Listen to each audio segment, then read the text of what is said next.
The restaurant was almost empty when the man stood up. He adjusted his expensive coat, glanced at his phone, and walked toward the door without looking back. On the table behind him, lying partly under a folded napkin, was $1,000 in cash. The young waitress froze. Her hands began to shake, because that money was more than she earned in 3 months. What she did next shocked everyone, including the billionaire himself. And it changed both of their lives forever. Emily Carter was used to being invisible.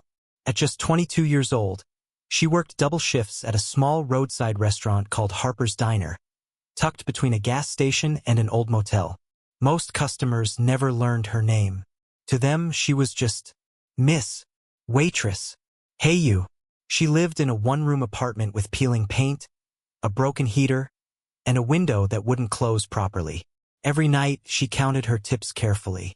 Not for luxuries, but for rent, groceries, her younger brother's school supplies, their mother's medical bills.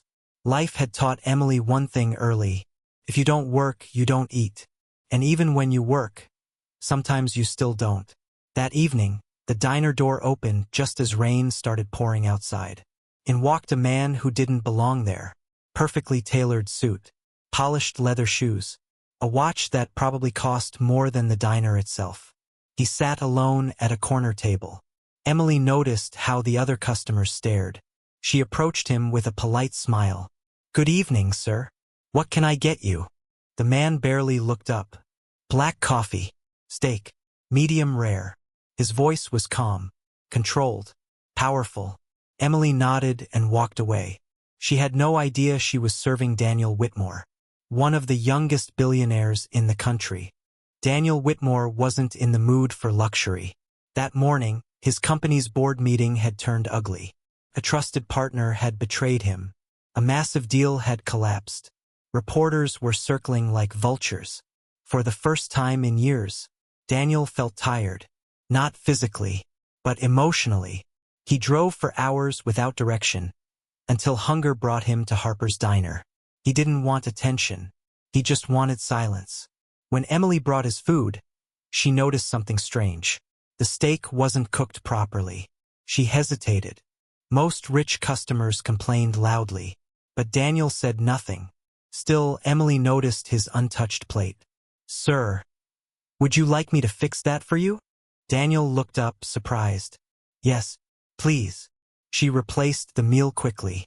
No attitude. No sarcasm. Just quiet professionalism. Daniel noticed. Few people treated him like a normal human being anymore. After finishing his meal, Daniel checked his phone. Another message from his lawyer. He sighed, reached into his wallet, and placed cash on the table without counting. Then he stood up and left. Emily began cleaning tables. When she reached his, she stopped breathing. There it was. 10 crisp $100 bills. Her knees nearly gave out. The bill was only $27. This wasn't a tip. This was a mistake. Emily stared at the money. Her mind raced. This could pay rent. This could buy groceries. This could help mom's medication. No cameras. No witnesses. No one would know. She picked up the money. Her hands trembled. Then she remembered something her mother once said. Being poor is hard. Being dishonest is harder. Emily swallowed. She ran outside into the rain. Daniel was already getting into his car. "Sir, wait." He turned around. Rain soaked Emily's uniform as she held out the money. You left this." Daniel frowned. "That's your tip." Emily shook her head. "It's too much. I think you didn't mean to." Daniel stared at her. In all his years of wealth, no one had ever chased him down to return money, especially not someone who clearly needed it. Daniel paused. Then he did something unexpected. "Keep it," he said calmly.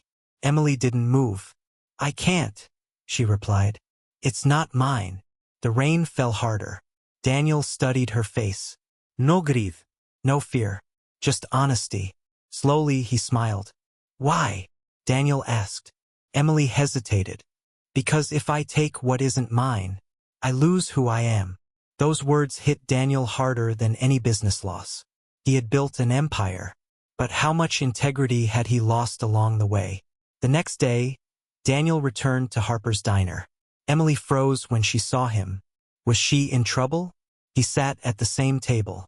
This time he smiled. I want to hear your story. Reluctantly, Emily told him everything. About her mother, her brother, her struggles, her dreams of becoming a nurse. Daniel listened, really listened. A week later, Emily received a letter. Inside was a business card and a note.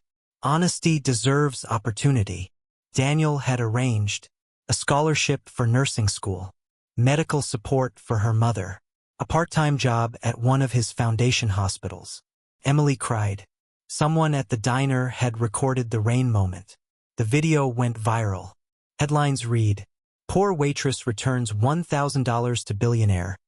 What happens next will restore your faith in humanity." Millions watched. Millions criés. Months later, Emily graduated.